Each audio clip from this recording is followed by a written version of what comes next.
Cavitations or root canals are basically dead body parts. By far the biggest detox you'll ever do is taking out dental repair. Everything in your mouth will transfer to hypothalamus, pituitary, and then from there to the whole body. So if you had previous dental repair, your oral microbiome changes, and this leads to dysbiosis in the mouth and then in the gut. Dr. Dome is a pioneering biological dentist and author of It's All in Your Mouth. So the metal in your mouth can be an antenna for EMF? How so? Let's say in the 90s, probably not a problem. There wasn't Wi-Fi, no 3G, no 4G, no 5G, no electromagnetic fields. However, these days, it's completely different. You're bombarded with EMFs. And if you have any metal in your mouth or in your body overall, it's going to be an antenna. It will change the whole flow of the system. It creates battery effects. It's oral galvanism. You can actually get up to 3.5 volts. It's a complete battery that you can run there just with one dental implant and a gold crown on top. So what's the true responsibility of a biological dentist when it comes to full body health compared to a traditional dentist?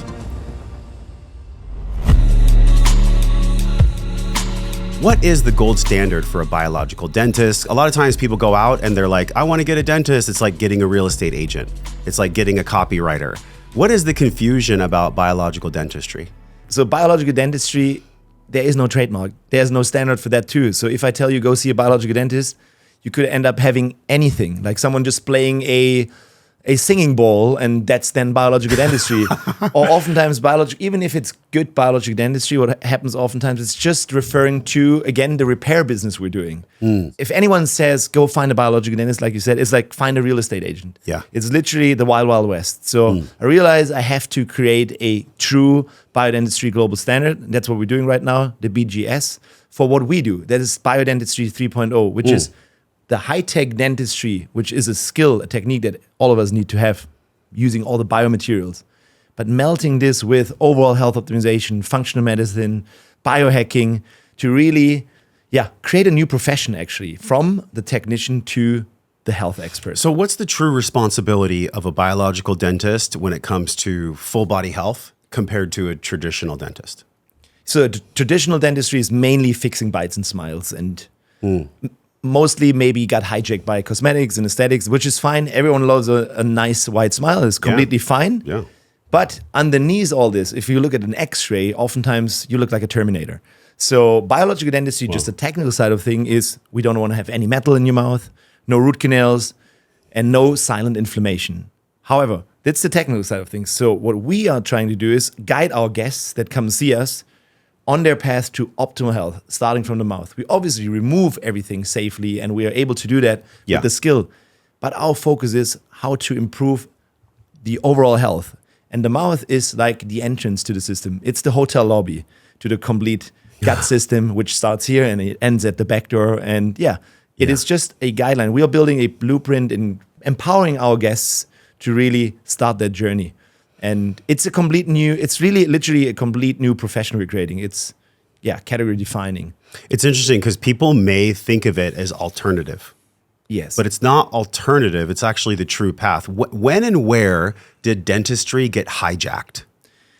I think it's probably 200 years ago when dentistry went on their own path to just being like the mouth repair guys, like dentist even. In Germany, it's at least called a tooth doctor. If you translate it, Zahnarzt means tooth doctor. Oh. However, even in Germany, it's just repairing. It's the dentist. And it's not an issue. I mean, it's just, in my opinion, it's outdated. We have to see it different these days. We're living in an unnatural world. Everyone's talking about epigenetics. We know from science is clear on this. Silent chronic inflammation is killer number one, right? And let's say when we talk about oral health, which is finally catching on, you find Huberman talking about it. You see Peter Thiel talking about it, and Brian Johnson. Everyone is finally looking into the mouth as being part of the body, right? But they're only touching the oral diseases such as gum bleeding and tooth decay, and that's about it. And maybe the aesthetic side of things. But what they never focus on is previous dental repair. And previous dental repair might be the killer number one lurking there that's holding you back. So obviously we still need to be able to repair. Yeah. So that's why I say it's not against conventional dentistry at all. It's just the future. It's the next level. We need to repair and fix what we have basically done wrong in the past. Or not wrong, but just it's outdated. Yeah. And we can use better science and better techniques these days. But then while doing this, why not just overall optimize the body in the same time? Right? If you anyways rebuild your house from the mouse, basically, why not use it to do the complete system? Yeah, it makes sense to me. Every tradition, I love that you talked about epigenetics, and we talked about trauma last time, which I want to go a little deeper into because I know you have patients have emotional experiences. Oh yeah.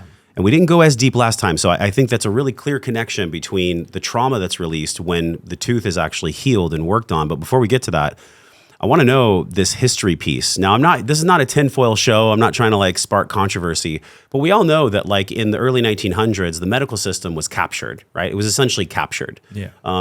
All truth is open to really the Socratic method. And in science and in medicine, it's about proving and disproving without having a bias. In dentistry, have you found that there's something like that you really shine a light on? In other words, a previous truth that you know was false, and now part of your mission is actually to make that falsehood exposed.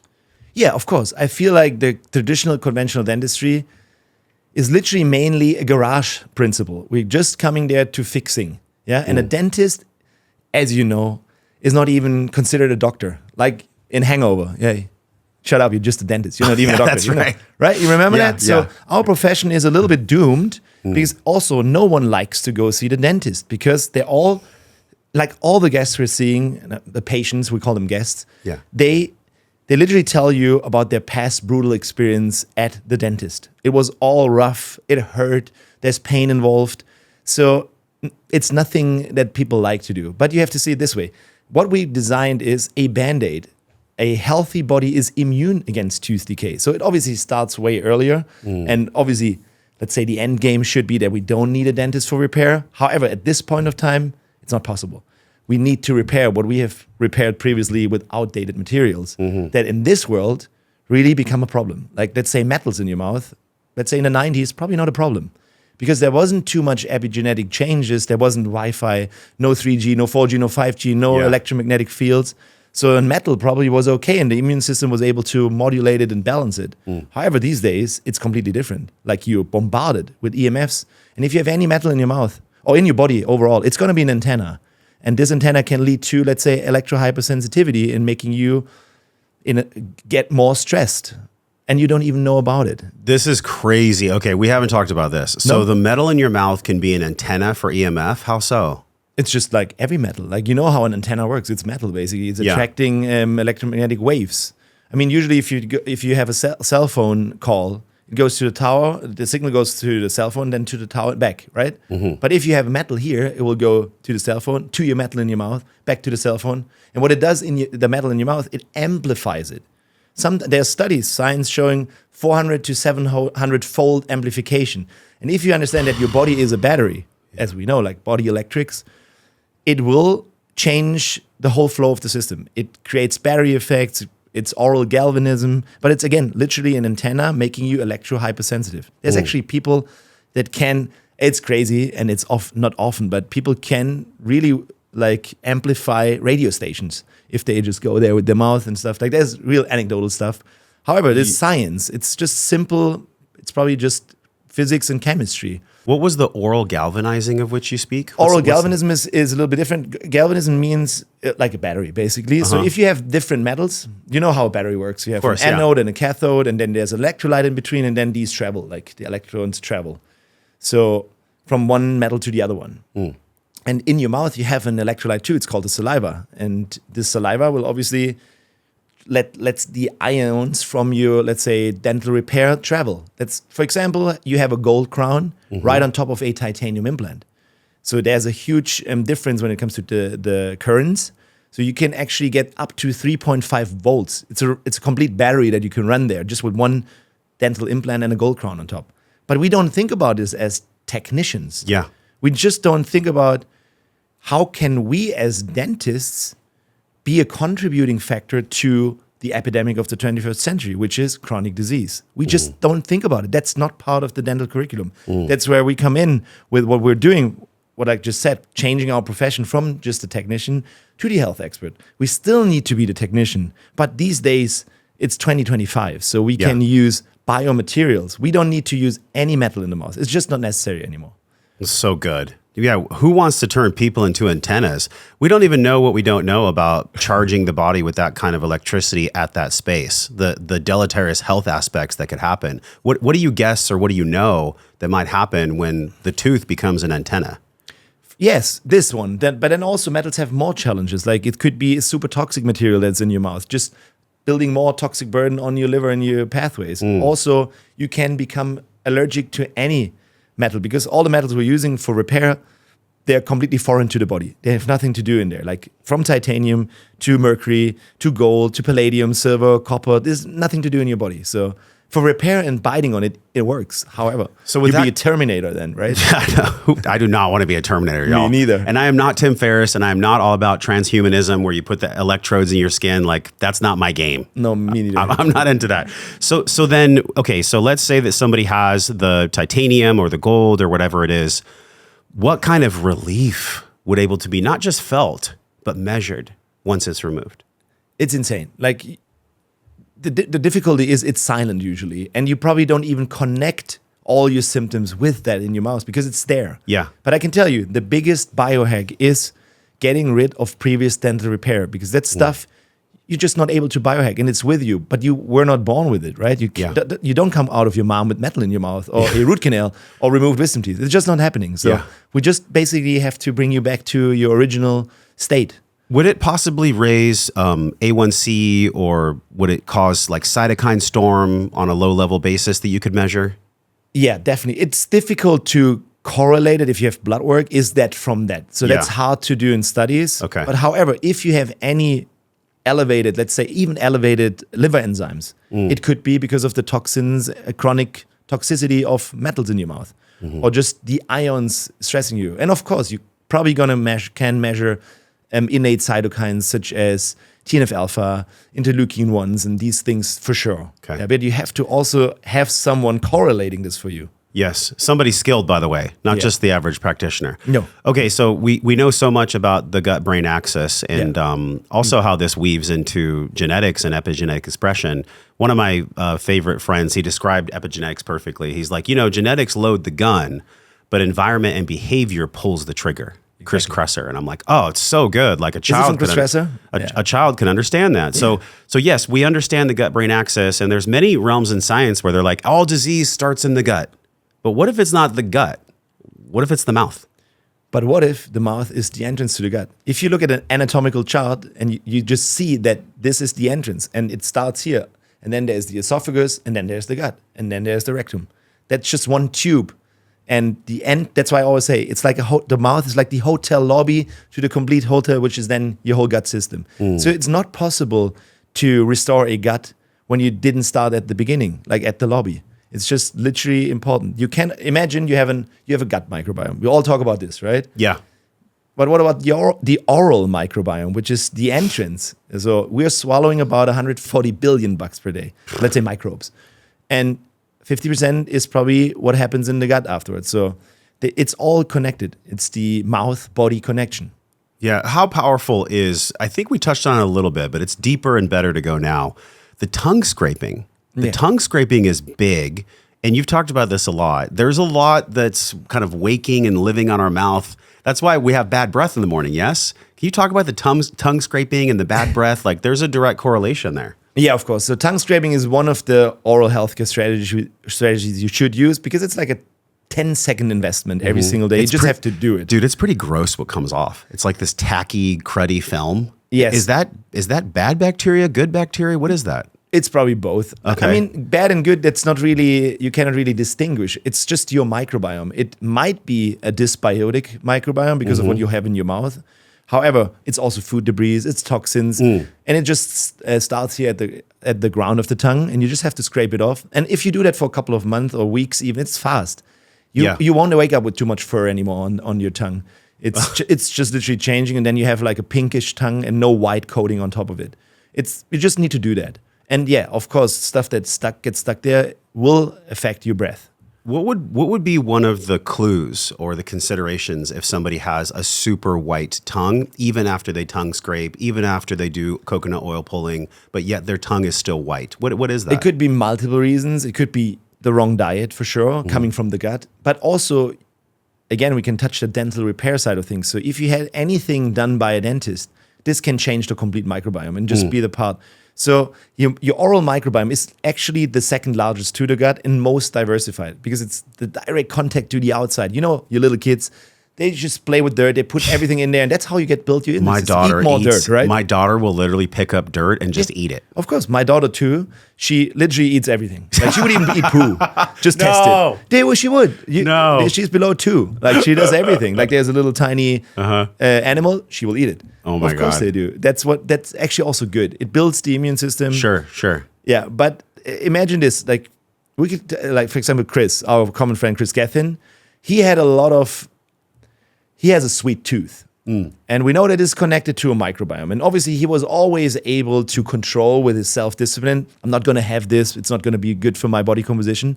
But then he just lately told me, after we removed all his oral interference, like the metals, the root canals and everything, he just has no sweet tooth anymore. How is that even possible? He's like, why is that, Dominik? Why is there no more sweet tooth? It's, from my perspective, actually quite simple to explain. So if you had previous dental repair, for example, a root canal, or the metals, your oral microbiome changes usually in favor of more pathogenic things, especially fungi and parasites, mostly candida. And this leads to dysbiosis in the mouth and then in the gut. You know, candida? Sure. And mold. Sure. There's all residues also already in the mouth. So if you change this by taking out the whole crap, it's by far the biggest detox you'll ever do is taking out dental repair. Changing this, changing your nutrition, your diet, which wasn't needed for Chris, he's already on point, but just taking out the interference and then letting this heal, dysbiosis is gone, no more cravings for the bad stuff. Because, you know, parasites, viruses, fungi, they like to eat the processed foods too, because they just thrive on it. It's their pathways. So it's insane, right? But it's quite logic. It's interesting. Yeah, it is insane, but it also is logic. Like you said earlier, we don't come out of the womb with metal in our mouth. Definitely not. So I'm just wondering, just from my own curiosity, have you ever thought about this? I mean, maybe you did in the beginning, maybe you don't think about this question now. When did it ever become standard to put metal in a mouth? When was that and why was that? I think this was about 200 years ago.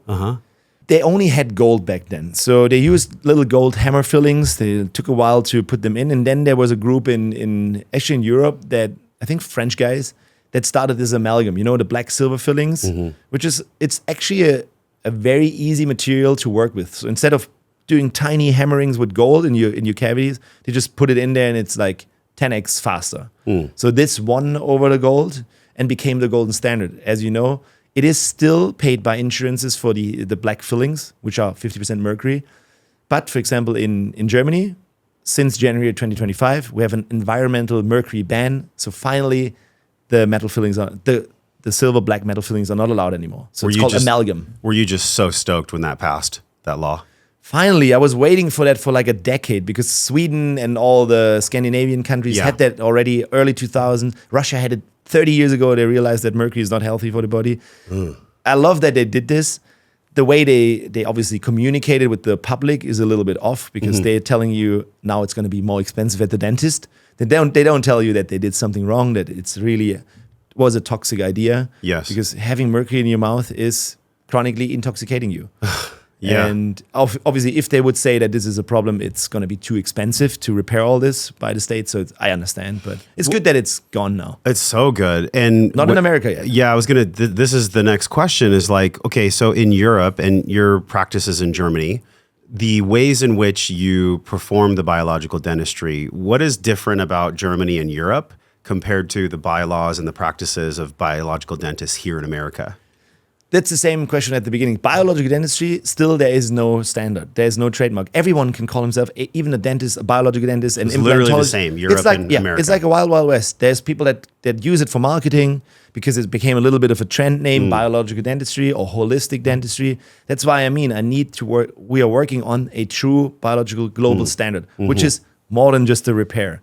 So for now, if I tell any patient out there, just go see anyone, it's actually going to shoot the whole mission in the foot. That's why I realized, okay, we have to be very standardized, create a certification, ISO standard, to literally be able to guide guests worldwide for optimal health. Because, you can do whatever. Like it's tiny little islands now. We have to bring all these islands together and build a new way of thinking, a new profession. Yeah, it's like that phrase, the road to hell is paved with good intentions. So there could be a traditional dentist that, goes and takes a weekend course in biological dentistry, but then what I hear from you is there's no governing body that actually checks the quality of the work. Exactly. And the thing is, I'm maybe like the one trailblazing that word for the last decade. And only realizing because of all my teaching, that this is happening. They have good intentions, but now some people are not always having the best intentions. Some just have a good marketing. Yeah. They tell you they were taught by myself because they read my book or whatever, or listened to a YouTube video, but they don't really know what we're doing. So that's why I've created the Institute of Biological Dentistry and have a complete certification process now called Bio-Dentistry 3.0 in creating a new community. I call them the real biodentists, the real bees. And there are obviously also certain levels to this. So it takes a while to understand everything. I remember last time we had a clip that I think it's almost 1.6 million views today, and it was a year ago. It was about the baby sucking on the nipple and how it's formed. And it harkens to my question to you, and that was something I was texting you about before we jumped on. The family and the baby in utero. Let's go way down to the roots. Yeah. So the nutrition that's needed, the lifestyle that's needed to actually set the baby up. In other words, dental health starts way before even conception. Can you go into that? Yeah, I think it starts actually in preparing the mom for pregnancy, the future mom. Because as you know, when you're pregnant, you're building a new human body. So it's so wild. It's wild, right? So it's wild. like, I think the energy demand is like 3 to 4 marathons. So women are doing insane work there. They're just sitting there and you're like, oh, she's just eating and she's running a marathon. Basically, yeah. So it's insane, but no one teaches women how to take care of their bodies because obviously the baby is now priority. Meaning, if you're not in a surplus of certain nutrients, your body will get depleted. And oftentimes, that happens a lot. Women lose teeth during pregnancy. They get a root canal. The stuff like decomposes. Why? Because we have kind of like a reservoir when it comes to minerals in our body, which is the bone and the teeth. Same biochemistry behind it. So baby needs a lot of minerals. I mean, you build a whole skeleton there. Makes sense, right? So it just depletes it and then you lose teeth. However, there's no correlation again that someone would tell these future moms, hey, this is your complete diet right now. Focus on real foods, but you need to have this in excess. Maybe you have a vitamin D3 deficiency. Your bone healing doesn't work. Your teeth are getting softer and softer and softer. So it is a complete rethinking.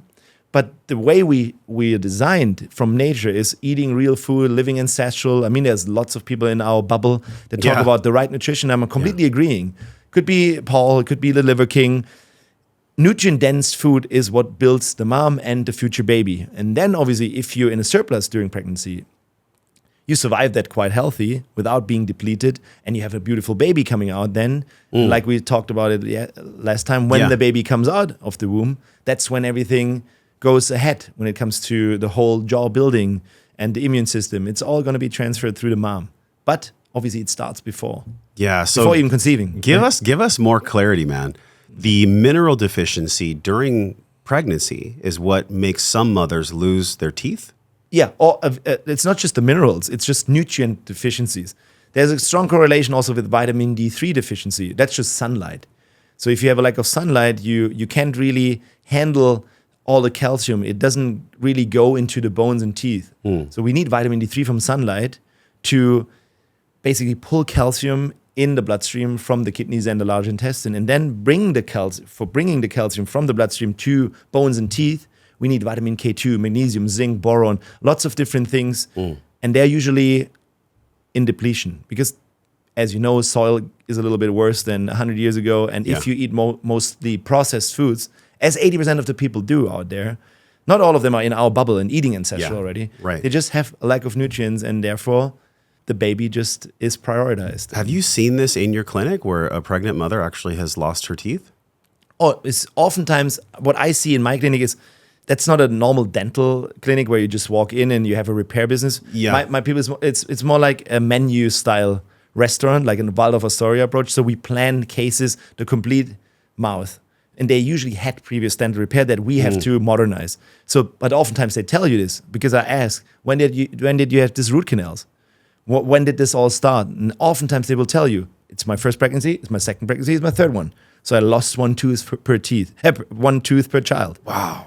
Yeah, you just ask. I just ask them. They have time. Like we see not 50 patients a day. We see 1-2 guests per day. That's it. So I have time with them.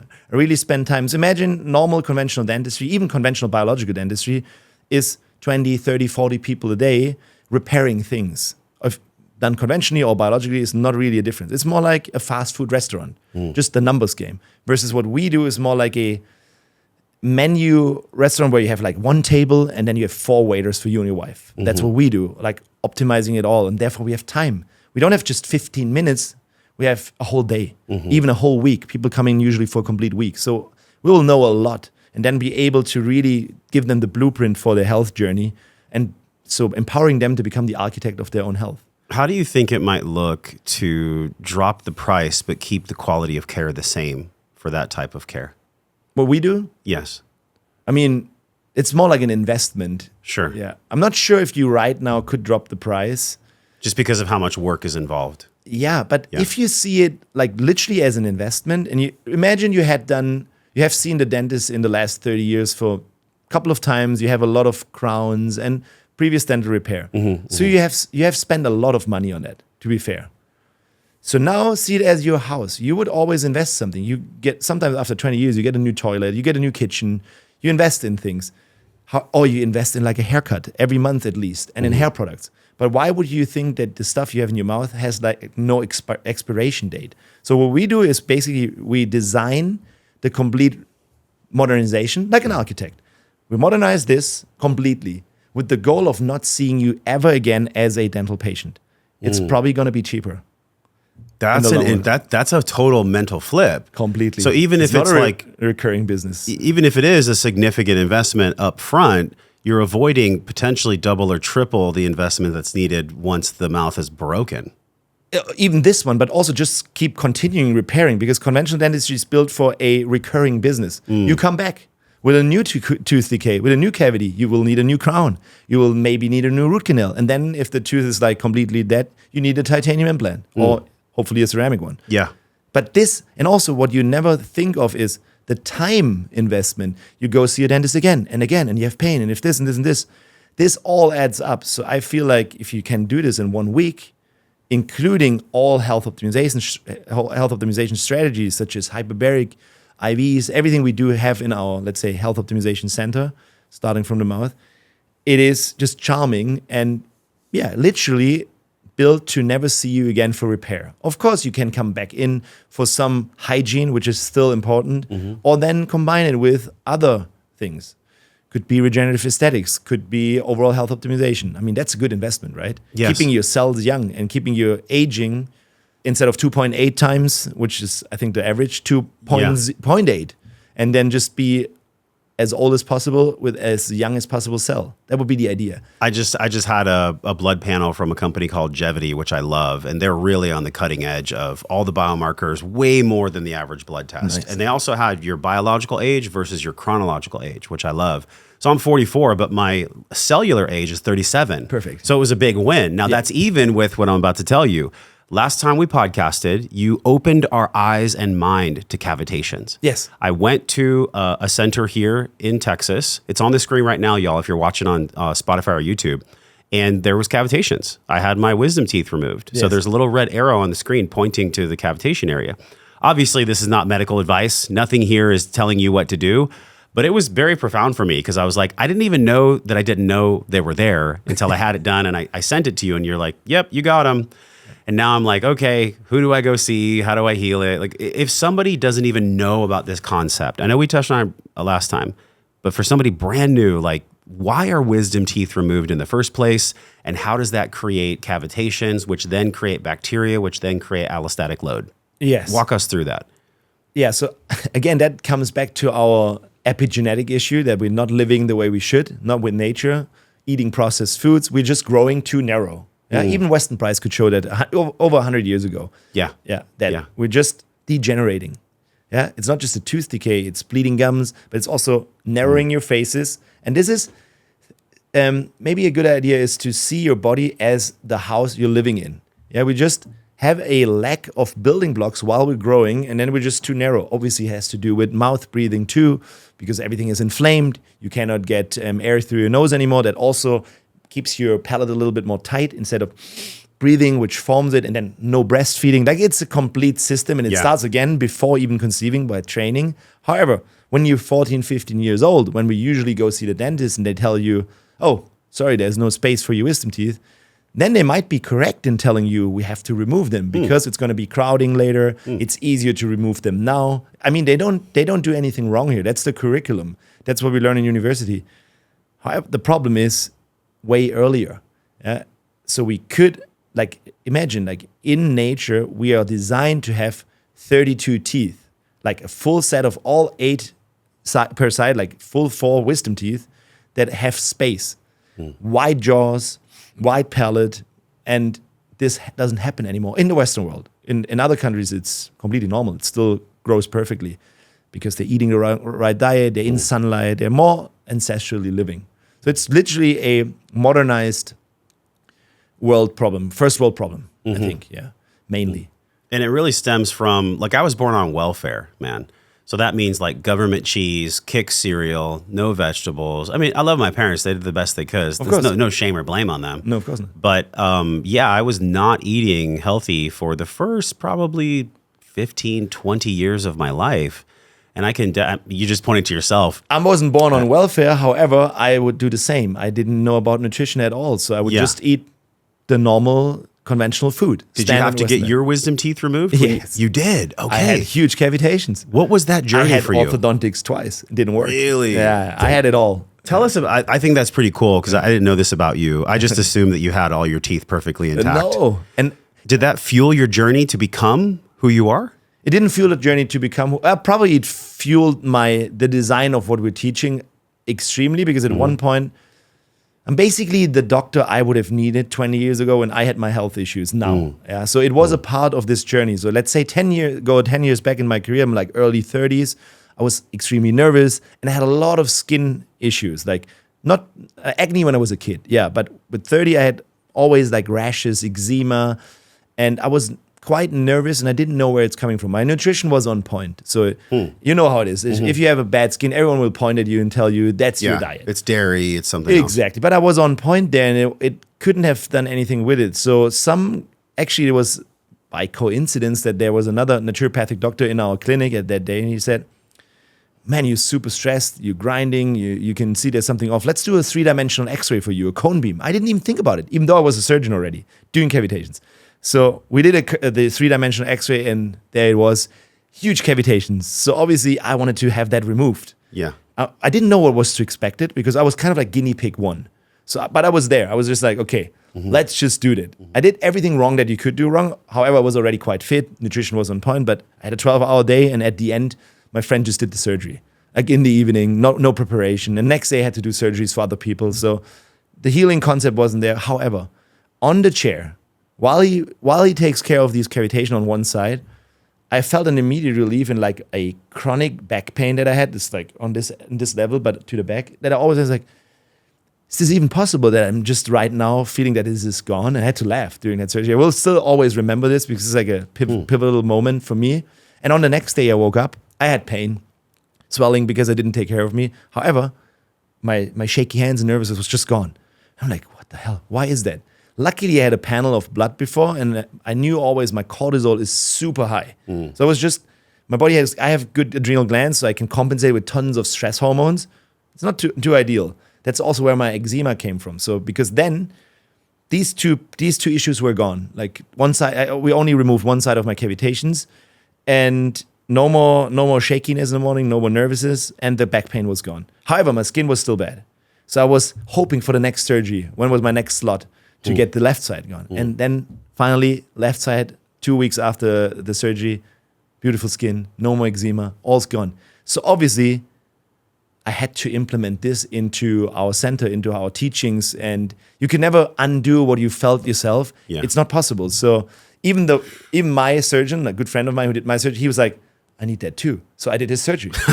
and he's like, he tried everything for a decade to regain his smell. like every detoxification you could imagine. We have great doctor friends. He tried it all, never regained his smell. I removed one side of his cavitations, like one wisdom tooth side, and he actually never had wisdom teeth pulled. He just never had wisdom teeth, which is something that is also interesting. And he regained his smell. So we both implemented this in our teachings. And from then, obviously, it's probably 12 years ago. I've done 10,000 cavitation surgeries. And like you said at the beginning, the issue is in the tissue. Yeah. And there's trauma on it. And there's the viruses, the parasites, the fungi. There's heavy metals in there. It's just, again, a silent inflammation in your jawbone that no one talks about. But science is clear on silent inflammation. It is a trigger number one for chronic health issues. Yeah. You could now correlate any symptom in your body. Stand up if you have any symptom and you try it all. Like you have the diet on point, you have your lifestyle in check, you're doing the health game, but something is off. It might be the cavitation. That's how you should approach it. Sure. It makes sense because, allostatic load, if it's a bathtub, there's only so much water that can fit in the tub. It's just so wild that he got his smell back and that your back stopped hurting. Like logically, as you explain it from your professional lens, it makes sense. But to the average person, it's just so hard to connect these things. It's actually also very hard to connect for my dental colleagues. That's why in my course, let's say the online course, you learn all this. You have to literally understand the stress axis, the HPA axis. You have to understand facial trains in your body.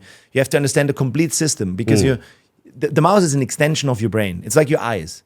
So obviously with that nerve connection, trigeminus, everything you do in your mouth or you have in your mouth will transfer to hypothalamus, pituitary, and then from there to the whole body. And if you look in the anatomy, like, you know what fascia is? Like fascial trains? Yeah. Like the fascial train from this muscle goes from here, cross-links your body, goes to your left big toe. So in between, you could have a lot of tension because of this. Like a scar tissue does this in your body, right? Scar tissue from the wisdom tooth does this also in your body. So oftentimes the deep frontal lines are blocked and then you get chronic back pain because your stomach doesn't really work. So it's all connected. But in order to understand this, you have to understand your immune system, your autonomic nervous system, the complete anatomy from various different angles. And this is part of Bio-Dentistry 3.0 that we close all the knowledge gaps. That's the intro to the whole ecosystem I'm building, which is the BGS, the Bio-Dentistry Global Standard. Kind of like a multiverse, a bioverse. Yeah. And a whole ecosystem for all of us. It's just the entrance, not just a course. It's really a new way forward of thinking, a new profession. There's a lot of moving parts to that. Oh It my is. gosh. Now, when we look at, because I'm familiar with the meridian systems in the body and energy. Exactly. How much did you lean on, or how much have you leaned on Chinese medicine and the meridian system when it comes to how stress is transferred in the body? A lot. Like this is woo-woo in general medicine. I don't think it's woo-woo. No, it is considered. If you talk to a normal doctor, they're usually like woo-woo. However, Sure. why is it woo-woo? That makes no sense. It's just not connected. Why should be medicine from another country be woo-woo? It is just a different way of thinking. That's how ancient, let's say, Asian cultures use their school medicine. Yeah. So I'm open-minded and use it all. And if you understand this system, it's completely normal school medicine. It's just a different expression of the autonomic nervous system. So in that meridian chart, all the organs are connected, right? And also all the organs are, funny enough, connected to your teeth specifically. Someone found that out, a German guy actually, with electroacupuncture back in the 70s or 60s, how this tooth is directly connected to your kidney meridian, how this tooth is directly connected to your stomach and your spleen, how the lower molars are directly connected to your large intestine and your knee. So that is all there. However, that doesn't mean that this is always the case. It could be, we use it to diagnose, but any single chronic inflammation could actually cause everything because it's a living system. It's not parts. Like even cross-linking it, like because this tooth is on your right side doesn't mean that the problem is on your right side. It's oftentimes the left then. The left knee hurts because of the right lower molar, for example. It's almost like we're this big-ass circuit board. Yeah, we are. And anything that gets pinched will mess up the circuitry flow.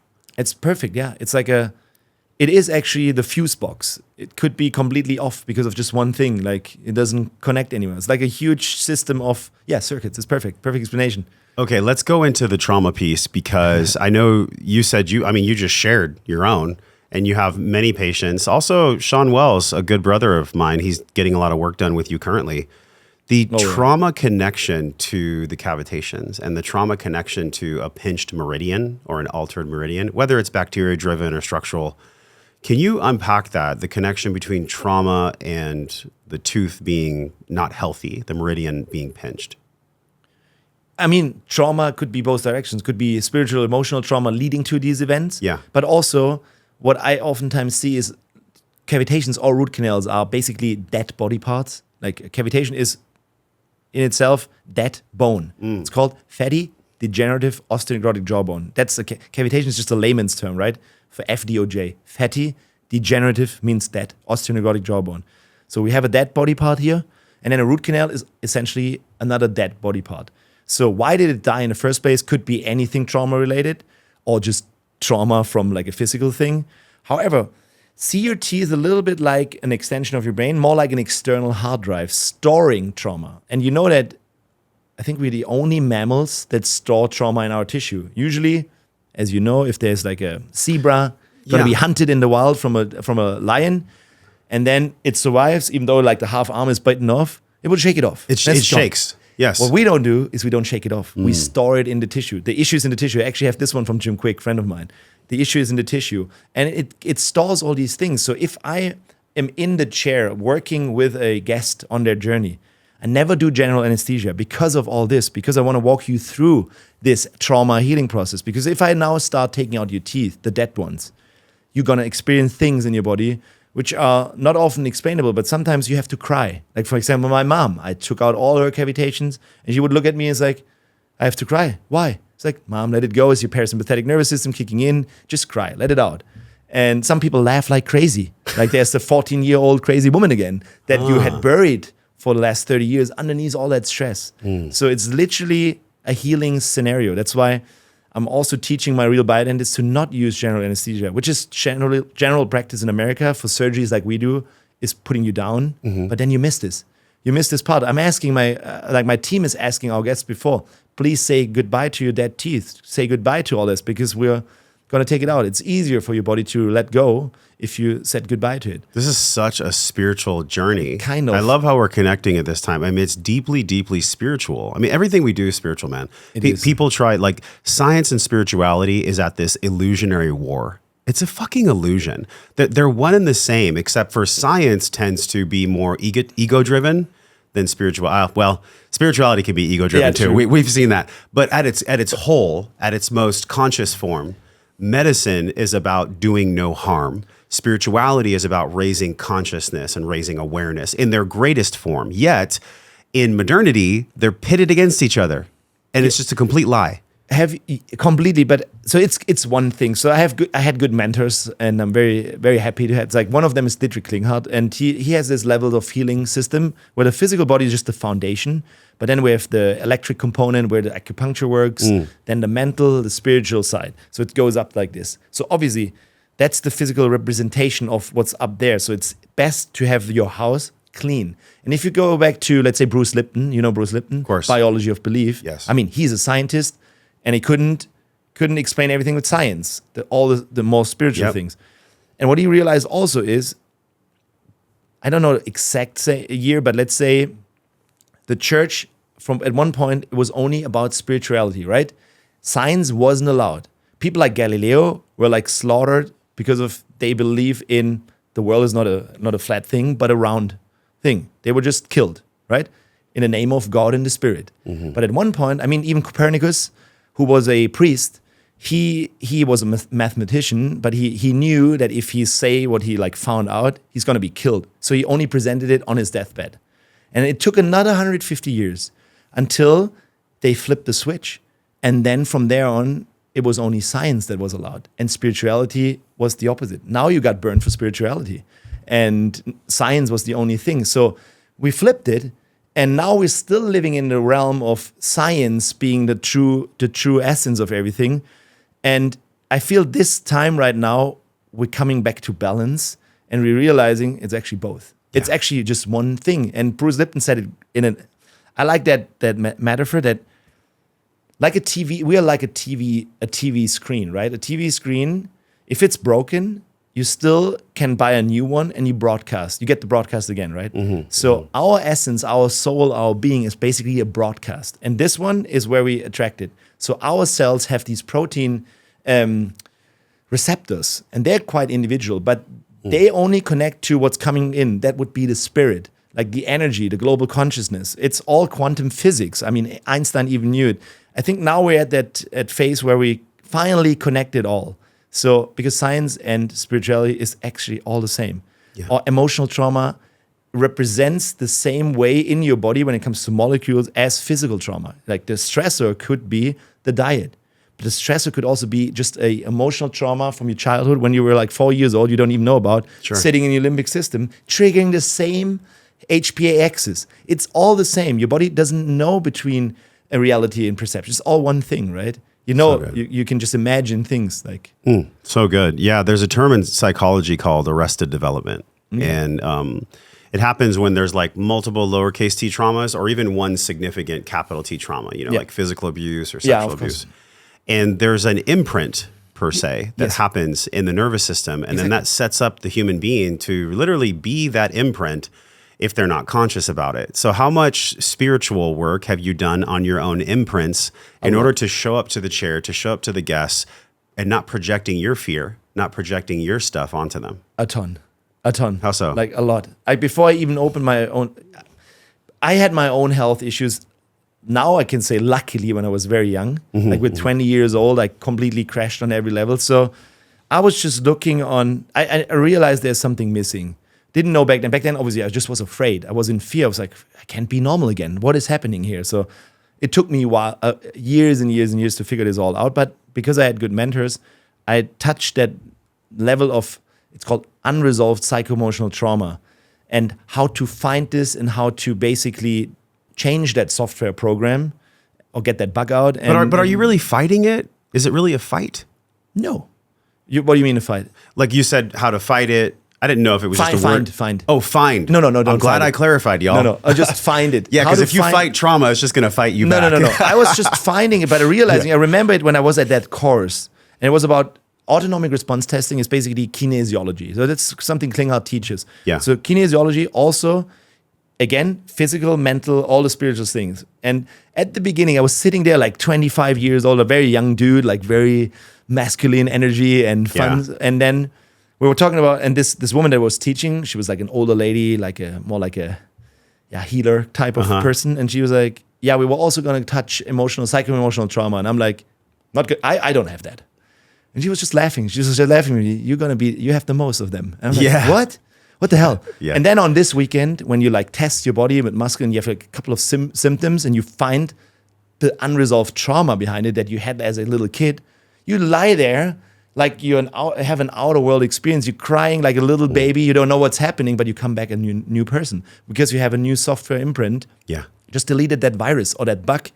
And then obviously you get addicted to this. You want to find more. Sure. And as soon as you understand this way, you like looking for this. I think we touched that last time. Any single trigger I have, for example, for my kids, I know it's me.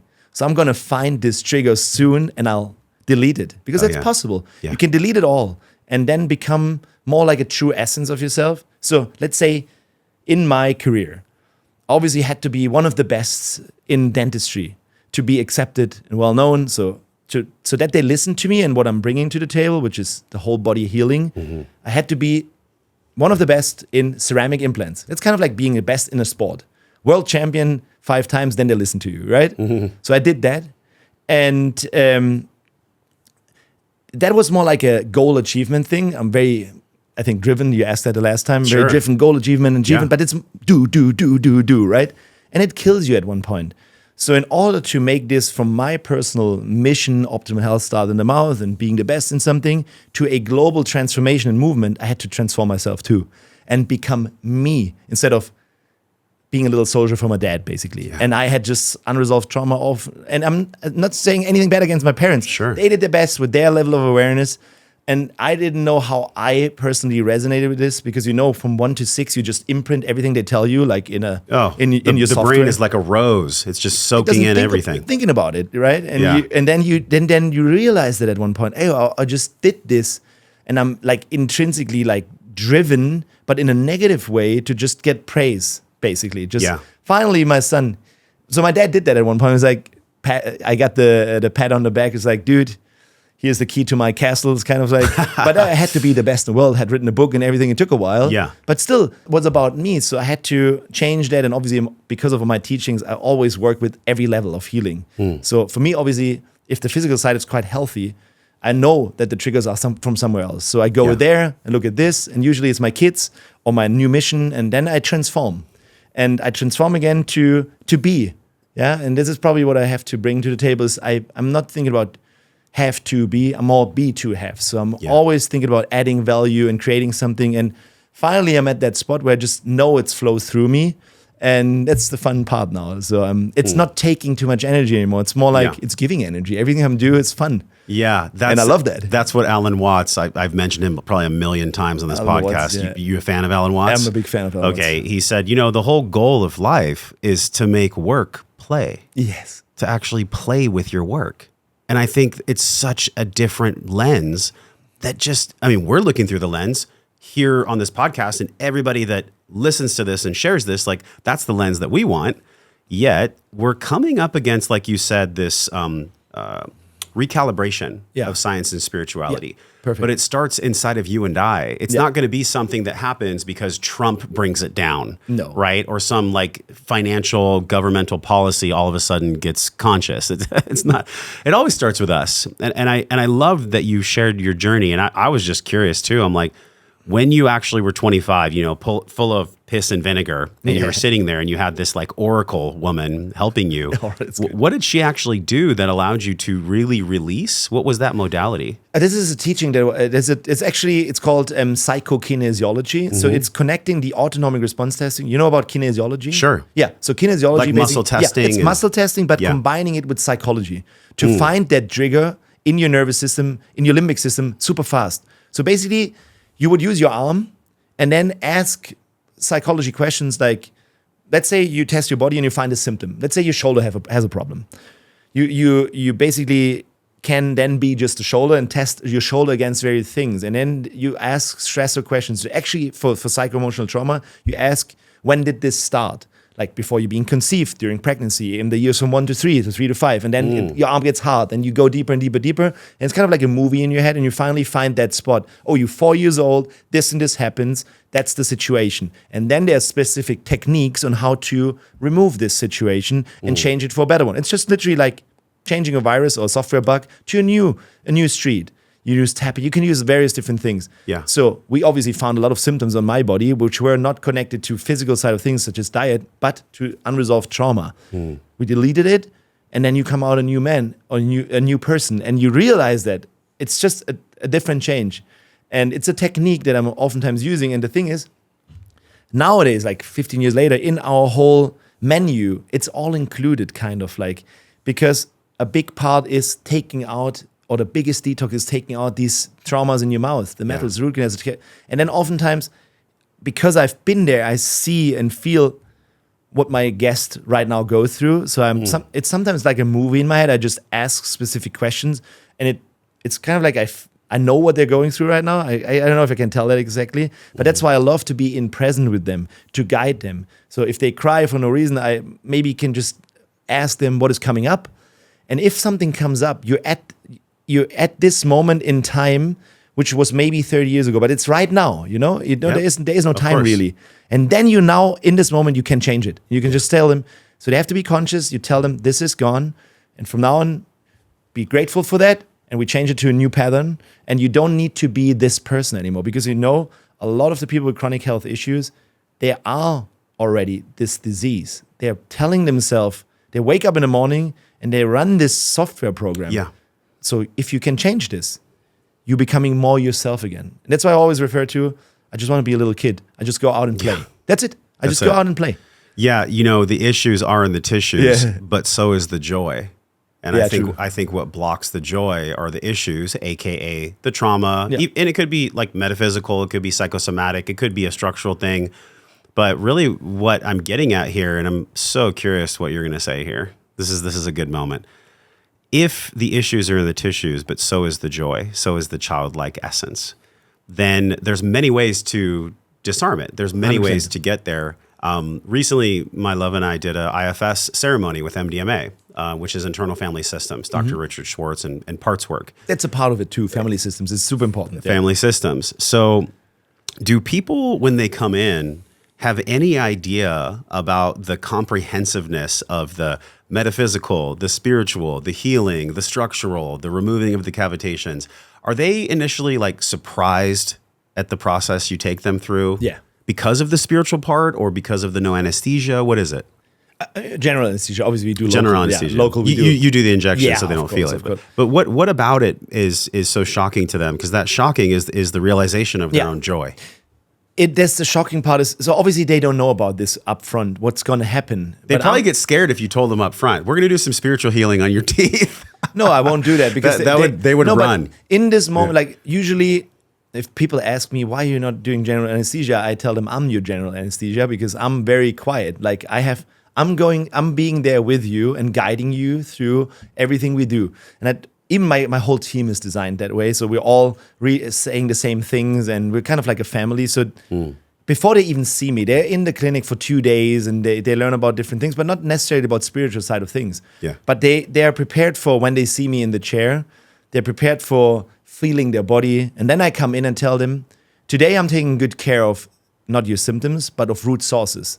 I'm taking care of your mouth, but you feel your body. Just project yourself from the outside and feel what's happening from here downward. Maybe you feel tension relief here. So I make it physical and tell them what to watch and see. But also if something comes up, like you have to cry for no reason or you have to laugh for no reason, be happy about it. And just we're talking about it. And it's a profound transformation for them. It is, because we're obviously changing something in their whole system. Yeah. Again, it's body, mind, and spirit, mind, and body. It doesn't matter. It's just one thing. And I feel this is so important. And then also helping them or guiding them the next couple of days while they're still here. They're using the let's say, more the health spa that we have on site. They're doing various different treatments, but also often they're all the time with us. So if they have any questions, we guide them. Like sometimes they're just afraid that there's something changing and that changes their whole being. We have to tell them, hey, it's completely fine. Whatever happens, let your body be. Because a lot of the people we see, they are actually in fear state all the time, controlling, because they think, they're not a kid anymore. They're controlling every symptom and everything in their body instead of just letting it go. And a big part is just letting it go. And I think that also could refer to Alan Watts. I think one book is Letting It Go. Sure. It is, right? Letting it go. Oh, that's David Hawkins. That's David Hawkins but Alan Watts definitely talks about letting go. Yeah, letting it go is so important. And then if they realize, I mean, I can only guide. I'm not a messiah or anything. I'm just guiding with the level of awareness I have. But it's you. You as a guest have to take responsibility, and we'll just show you the way, and maybe oftentimes just take away a lot of the noise, and let you see the forest for the trees again. But it's a profound change. I could see that by the time someone gets to you for the investment in their health, that they've probably done a lot of biohacking. They've probably done a lot of different things, right? Yes. Maybe they've done like the red light therapy, and even like putting the machine in where it shines light on your teeth, and going to a traditional, there's a litany of things they've done before they get to you. But the one thing that I'd love for you to share is you can't biohack previous dental repairs. Why is that? You can't. I mean, how could you take it out yourself? It's just not possible. It's something that someone has installed for you, and not in a bad intentional way. I mean, the dentist probably did the best he could or she could to help you bite again. But they didn't think about overall healing. It's just not in the curriculum. It's not connected that the mouth is part of your body. It's just not connected. That's what we do. We show that this is the entrance, and it is the missing link to everything, because we're going to be on the Health Optimization Summit over this weekend, where we see in our bubble all the specific techniques. Like there's all the different keynote speakers that will tell you about one trick they learned. And you should do all this. You should have your diet on point. You should do your motion, because emotion comes from motion. Oh, yeah. You should go out in sun and ground. You should do all the things that possible and take the supplements.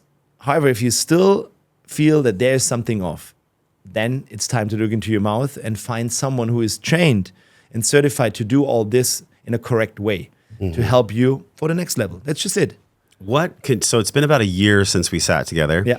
What is the most fascinating, fun thing that brings out your clinical side, but also your inner child, that you're really stoked on? I understand you're creating the gold standard and that's very exciting, but is there anything else from like a practicum or an awareness? Have you found any gold nuggets you can share with us that stoke your inner child and your clinician at the same time?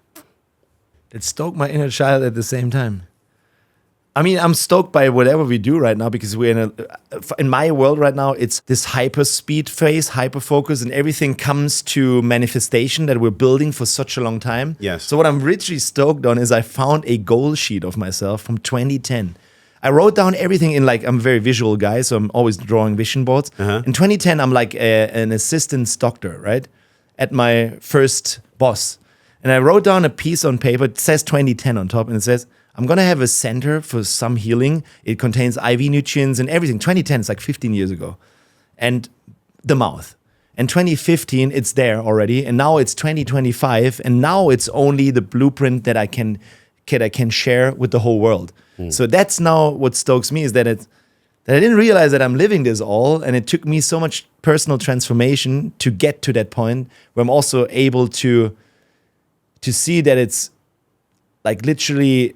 we can literally have an impact and change something in this world. I think that's what I'm most stoked on. And that's maybe where my passion comes out, where I'm like, I'm right here at the right spot. And literally we can literally change the profession. I think that's what stokes me most. Yeah. And that it's all connected, obviously. Oh, so that I had to transform personally to see that. Had to go from, I'm a very good surgeon to now I'm a teacher all the time and helping other people set things like this up. So now I can literally have a dentist come in that is curious and walk them through the whole education, and he could actually open a blueprint themselves. So it's really coming to life now, globally. That's stoked for me. Well, it's not just Europe, it's global. It's exciting. In the same vein of Alan Watts, he said, if you're ever frustrated or if you're curious, if how do I live my dream? How do I live my purpose? He says, it's because you already are. Yeah. It's because you already have it. And we have this... kind of illusionary lens that we see things through. And I had this moment recently, man.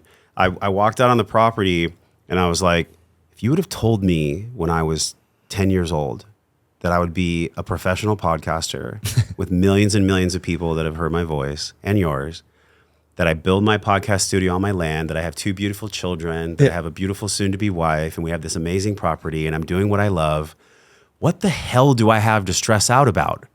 What in God's name am I tripping out about? It was this hypertension that was locked in my nervous system through some of the modalities we're describing right now. Yeah. And I can only imagine my goal, I'm saying it right now, my goal is to come to Germany and to actually work with you and to remove the cavitations and heal the body and just be curious about what comes next. Yeah. Because like you said, we're all going through an identity shift. Yeah. Everybody that comes to liberatedlife.com, it's on the screen right now, that's our community. Everyone in their own lane is going through some type of an identity shift. Yeah. In 2010, you wrote down your list. And by 2015, you were already living it. Yeah. And now it's 25. And then now in 25, it's even bigger than you could have imagined. Yeah. What I'm saying is it's our resistance to the flow of life. It's our resistance to the dream actually being real, believing the dream before we see it. That's the metaphysical part that some people have real trouble with. Yeah. How have you actualized the belief, the be, do, the have, in the way that has produced results for you that you could have never even imagined? How did that process work for you?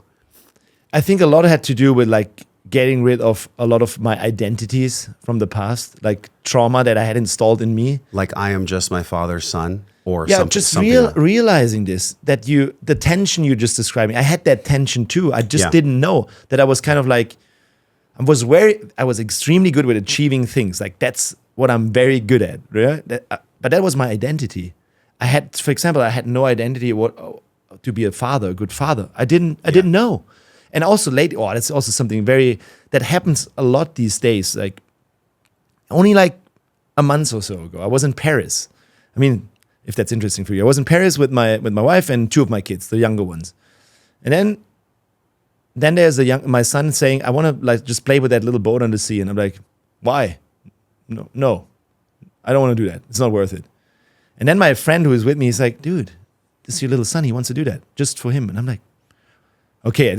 I felt like a resistance for me to do that because if you know me, I'm very good with doing things with my kids that I'm good at. Like I can go with them skateboarding. I can go skiing, like stuff that I'm also good at.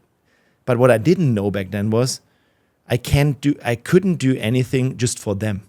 Like just be with them and then enjoy that. So I did this little boat thing with him, and my friend was like looking at me, he's like, dude, you got it. And then on the way back, my wife said, next week is going to be school vacation. What are we going to do with the kids for them? And I'm like freaking out inside. I'm like, shit, I'm getting tense inside. Like I literally had this feeling like I freak out because it felt like someone will strangle me. And I was like, I knew there's something wrong. And I asked my wife, why is that? What is your feeling? Why can't you just do something with your kids? And what is your feeling then? What is the process there? I can't. And she's like, I'm just remembering my childhood, that I had a good time with my dad when he did this for us. And I'm like literally having no experience about it. It's like it literally is not there. So for me, I took the challenge. I realized I wasn't there. Like my dad was just this person that he's very good with doing something that he likes, performing. So he sees me performing as snowboarding or whatever. That's my experience as a kid. There's no one sitting with me just playing. It's not there. So it's for me a new challenge to accept that this is not there yet. So I did that. I went in this week with like, I'm not the leader. I'm just with them and they're leading me. And I'm being with them, and this was the best experience ever. It's a new transformation for me. Like this week, I felt like I grew 10 years and like I had a new experience to me. It was the extremest challenge for me. I literally had stress by the thought of it. But after this week, I was like, new level with my sons. They would now come to everything for me. Like I was their trainer, but not in the sense of I want to push them, but in looking at them like, okay, what does this little dude need right now? And ask him, do you really need me here? Or like complete different shift. That's such a cool experience for me. I don't know if that makes any sense right now, but 100%. That gives me goosebumps, like stuff of this. And then that feels like I'm growing. And funny thing is it's something like this shifts me also in my business side. Sure. It lets everything flow better. Like this little transformation, sometimes you go back to an old pattern, then you relieve it over the weekend, and then you see new things. You're like, oh, like you just said it's already there. It's there for a decade. Why did I not do it? Oh, I didn't want to step on the feet of my dad because he had built this little clinic before, but I've built a complete new system. I just hold myself back because of him. So I'm just going to my dad now and say, hey, Dad, I think it's time you let me go. Like, yeah. I proved it for you for a decade. It's there. Like people fly in from all over the world. It's a destiny. We don't have to be a dental clinic like you think it is. So that was my shift then. So I was able to talk to my dad different, and he like accepted it. He's like, okay, I got you. Do it. Yeah. How healing did that feel? So good. That's literally healing. Yeah. It felt so good. Like then you be more yourself again. Yeah. Like, and you feel it. The more and more you go be a little kid, the more and more you remember your essence. And I know exactly what my essence is. This little dude that is so overly excited to do something new, that's me. That's me as a kid. And I feel the same person. There's situations of my past where I know exactly it's today, but I know I'm 4 or I'm 12. Is this feeling? So if I have this feeling, like 80% of the day, I know I'm doing the right thing. It's just being me. So and then I know it's just a ton of energy, just doing it, and don't even think about it. Man, it feels like to me you've healed mental, physical, spiritual, emotional, financial. You've healed an epigenetic ripple in your genealogy. And this is why I'm so passionate about emotional epigenetics. It's going to be a big part of all of I do. So you're building the gold standard for your lane of excitement in healing the entire dental industry. I'm curious how you feel about this. We all know that in science, it's totally accepted that a child could be born with like sickle cell anemia or type 3 diabetes. Like these things are epigenetically passed down. Yet, actually they're genetically passed down. Yet, epigenetics turns off and on. The epigenome sits on top of the genome. It turns off and on these either, I guess you could say, positive expressions of the genome or deleterious expressions of the genome. And I wonder how you feel about this. When you go through your healing process to live your dharma, to open the centers, to do your thing, you meet yourself along the way. You meet your blockages. You meet your back pain. You meet everything. Yeah. All of us are doing that in our own unique way. So I wonder how you could see your own journey and the journey of healing the dental industry as a form of healing through the vehicle of emotional epigenetics, which I define as something that we've received from our parents that was a lesson that we don't need to give to our children. Completely correct. Like, I don't even know if I can add something to this. I would just say that's 100% correct. I mean, our parents, they're also shaped by their parents and what they have experienced. And the great-greats and the whole lineage behind them. It's a complete lineage. And they always, I think what we all do as parents, we're trying to be better than our parents in some way. Like But then there's also something that you maybe not delete. Yeah. And then I feel like it's important that I surpass that in some way. Like it's my next level, like Game Boy of life. So I always have to play a next level game. And the end boss is always you. It's always yourself. It's me. I have to be the end boss. But then I can see it changes the whole family dynamic. My kids become different because sometimes you see your kids becoming something you don't want. And then you realize, oh, that's actually you. Right? Like they're being a bit aggressive, for example. So I'm trained. They learned it from you. So my best friend is my little brother. Like he and me were like the team ever since. He just turned 40 like this week, and we right now in the process of digitalizing. My son is digitalizing my old high H videotapes, and I'm seeing all this and how we grew together. And I made a little video for him, and I'm so thankful that he and me we are on this journey together. I think we like building something together. Yeah. But also we are trained a certain way of living. So we're trained to be in attack mode. That's how we grew up. Like everything is based on, you have to kind of like fight. You have to fight what you're saying, and everything is in a fight mode. So I just recently realized this with me and my brother. He's like instantly trying to fight me when we have this discussion. I told him, hey bro, you don't actually have to fight me. Why are you doing this? And he's like, I always feel that I have like a tension against you and I have to do this. And I'm just telling you, try next time. I already trust you. You don't need to fight me or prove anything. It's not actually a confrontation here. And there's no feedback loop installed. Like, there's no critique. It's just feedback. And then I realized, oh, my dad has the same thing. Whatever I tell him, he's going to attack me because he feels that I'm attacking him. Same. And I realized, shit, my sons are doing the same. Like they're always very good in fighting, in attacking. So now, for the last 6 months, right, I'm working on this consciously. I'm seeing this now. I'm like, okay, that's probably something I did wrong here. Yeah. So how can we change this now? So how can I be just more loving and caring and not seeing everything as a attack mode?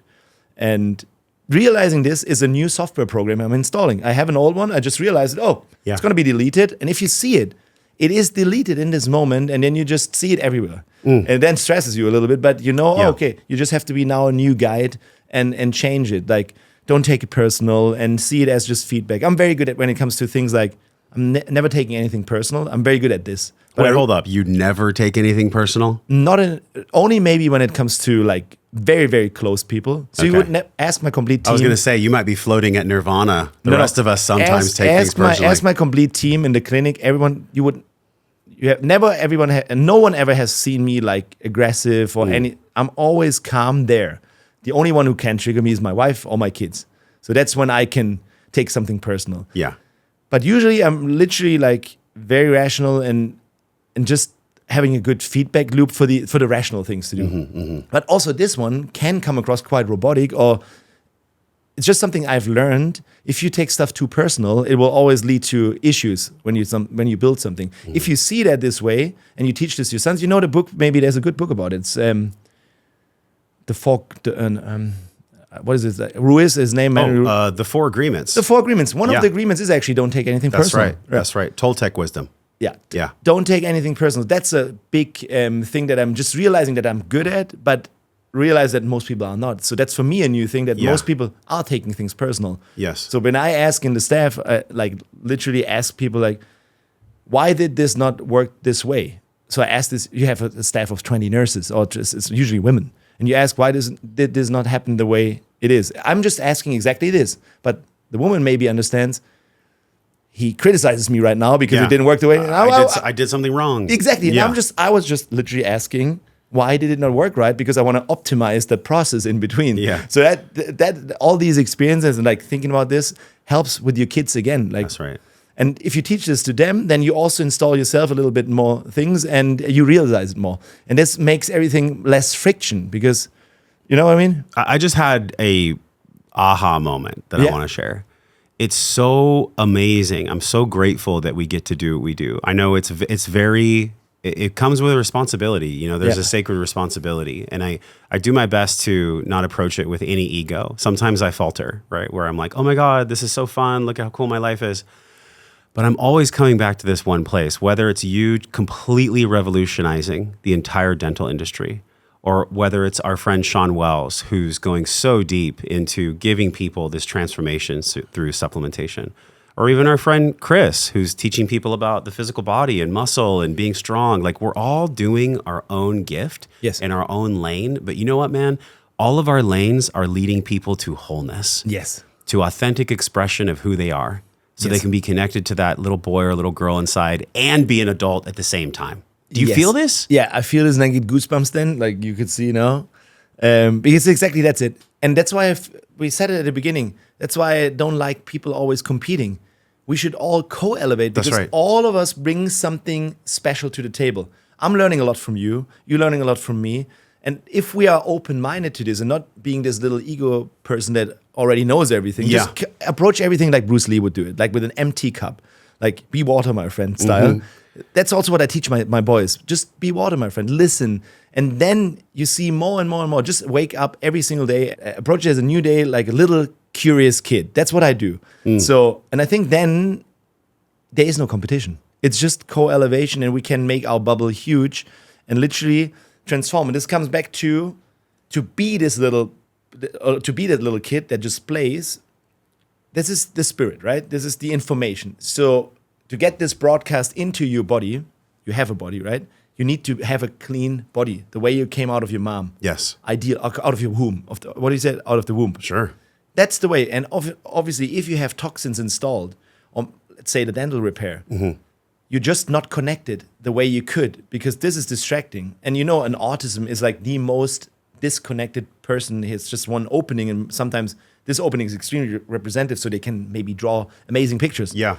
But the wholeness is gone because of chronic infections, toxicity, parasites. It's a whole realm. So if we all share this and work on having a clean physical body, the energy, the mental, the spiritual will all be cleaner. For me personally, I think it's more difficult to start from the spirit, because if the bottom isn't clean, it's difficult. I mean, that's why literally in our pentagon, the physical is the base. Because if the physical is all, I mean, we're half beast, half spirit, dude. Yeah. We're a spirit inhabiting a physical body. Yes, the spirit needs care, needs connection, needs nourishment. But if the body is a vessel that the brain and the spirit and the emotional regulation can't work well in, because the body needs cleansing or healing, nothing works. That's why it's the base. And that's why when someone is sick, they only want one thing: be healthy again, because they know that the vessel, or like the TV station, is broken. Yeah. Right? So that's why this is so important. There's this one real cool video on Instagram, I think, where one guy asks his friend, if I give you 10 million today, would you say yes? Of course. Yeah, yes. Would you thank me? Yes. But it comes with one condition: you're going to be dead tomorrow. Would you still take it? So no, right? No. So that means your life and your health is worth more than 10 million, right? That you would have now. So it's priceless. So if you just take care about all this first, that is the biggest investment you can ever do. Having the healthy vessel, the foundation. Yeah. It's the house you're living in. Yes. Right? You know what I find really fascinating, we're all leading people to wholeness in our own lane, is that you said when we're pure, we're coming out of the womb, right? Did I hear you correctly? So when we come out of our mother, and if they had proper nutrition, if they did the best they could to bring the most healthy baby into the world, then that baby is going to suffer less. Unfortunately, because of toxins and parasites, and my lens that I look at life through of emotional epigenetics, that baby in utero, there's a lot of studies about this. Yeah. That a baby in utero, when the mother is in high stress for a long period of time, the baby actually comes out with hypervigilance pre-wired in their neural tree. Yes. So they're going to be in fight or flight as a baby. Yes. So your work is so profound. The emotional epigenetics is profound. There's so many lanes that are profound. But at the same time, it's like we are literally all doing the same thing with our unique gift, with your unique skill set, your unique education and intelligence. It's just what we need this massive global connection, like you're talking about, to bring it in the bubble, where your transformation through the oral health and the entire body, the emotional epigenetics, Sean's work, everybody's work, having it be all at the same table. Yes. And not having this illusion that, if I attract people to my healing tools, then it's somehow going to take from yours. It's such a lie. It's such an absolute lie. No, exactly. It's co-elevating. It's all of it. Like ideally, like you just said it correct. There's many studies showing that ideally before you even become a dad or a mom, you have that healed all. Like you become that clean vessel. I mean, good luck. I mean, that would be ideal. Good luck, it's hard. dude. And it's going to be transgenerational for a couple of. So I'm 100% sure it takes a couple of generations to get cleaner and cleaner and purer. But if we work on this together, I mean, it's evolution, right? Yeah. Evolution always goes this way. So we need progress. So if we give our best, I'm sure our kids will give even their best. Sure. So it's just transferring, instead of going with the negative side of things, if we just all go with the positive side of things, we don't need to be perfect. Not at all. Then I think it's adding up, right? And we consciously in a whole species evolve. Yeah. On every level. And it's not about stress, it's about the opposite, actually. This is so good. Okay, so we're not rats, we're human beings, right? Exactly. But I want to reference this study that's on the screen right now. And it dovetails to our whole conversation about total body health, your lens through oral and then the complete system. There was a study done in South Africa, and it was a very robust study. And they traumatized a male mouse with real trauma. Then he bred with a female mouse that was not traumatized. They measured the nervous system capacity and the hypervigilance response for 5 generations, and they found a similar hypervigilance response in the rat that was 5 generations deep. So what I'm saying is, like, if we're not aware, if we're not conscious of oral health, if we're not conscious of epigenetic healing, if we're not conscious of smart supplementation, it's really just a consciousness game. Otherwise, nature will take its course. That study showed us that 5 generations deep, the neural tree was still affected. Isn't this fascinating? Yeah, it's 100% fascinating. I think this is just a software problem. This bug is installed, and then it's going to be transferred. It's never changing unless someone in that lineage changes it and puts in a new software program. That's what I mean. It's body, physical, emotional, mental, spiritual. Clean everything and also try to find as many of these unresolved traumas. While you do that, you will teach the same good things to your kids. They might have not have it then. And then they build their own thing, like add uniquely own. That's how we, I think, evolve over generation. Agreed. Right? Agreed. And it's not about being perfect. It's just being a little bit better every day. I love that you said how we teach our kids, because the oil pulling's been interesting with the children, right? It gets spilled a lot. So we're teaching our kids how to emotionally regulate. I read my child a book called Belly Breathe. Yeah. So I teach him how to breathe when he's angry. That's good. How did you go about, and how can we go about as parents teaching our kids to, from the very beginning, to have really beautiful oral health care? What does that look like for you and your family, and how do parents do that? I think it's all about mirroring. You just have to live it and be as super authentic about what you're doing. If they feel that you're just being you and you just do it, they will just copy it. I feel that they just copy your good and your bad behavior. They're just watching you. They're watching you and they copy it. But unfortunately, they also copy all the bad things. But can you speak to the parent who maybe is uneducated, or they would love to know how to be that model for their own care that their children would copy?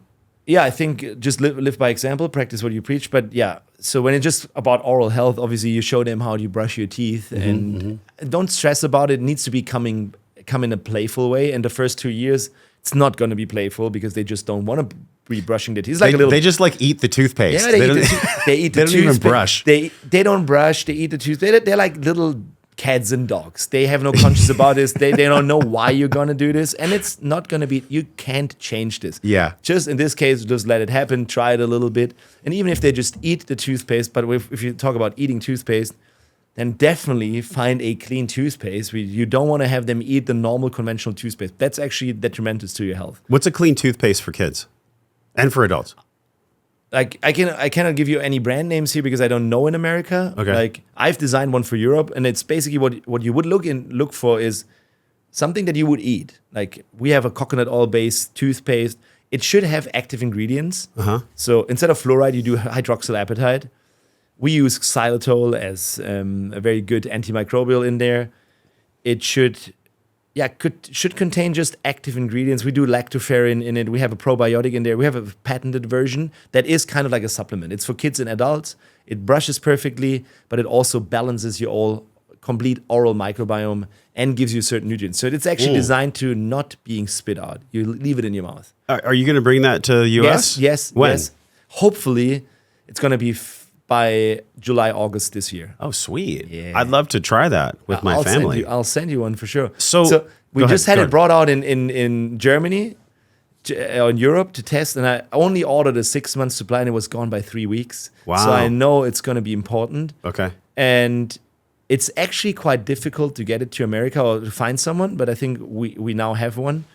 So I think that is really, really super important, because that's the most, I think it's one of the most questions I'm getting asked is, what toothpaste do you recommend for me or my kids? First of all, there shouldn't be a difference. I mean, you go down the aisle and there's like literally 100 toothpastes and they're all like, we're the best. I mean, if you go to a normal, conventional... That's where most people are shopping. They're shopping at but they're all the same. H-E-B or... They're all the same. That's the normal brands. They're all the same. Yeah. Literally, there's fluoride in it. There's sodium lauryl sulfate. There's a lot of toxins. Chemical toxins is a bit harder. Let's say there's a lot of chemicals that are not supposed to be in your body. And what they usually do is disinfecting something. They nuke your oral microbiome. And obviously, fluoride is in dental curriculum. That's the gold standard. We're using fluoride. And it's hard to get that out of the heads of our dentists because we're just so brainwashed. But you see it now in America, it's happening that fluoride water fluoridation is going to be banned. I think Utah did it as first state last month. And I think Florida is right now on the edge. One of my students, Dr. Maya from Florida, she is in court all the time talking about this. So I think they're on the verge of going fluoridation free. So yeah, because it makes no sense. Why would you use a chemical that has side effects if you could use the normal one, which is hydroxyapatite? Yeah. I mean, just use the one without side effects, because it's been shown that fluoride in higher dosages obviously can make your IQ of a kid lower. It is also affecting your thyroid. Why would you use something if you have the same version in healthy?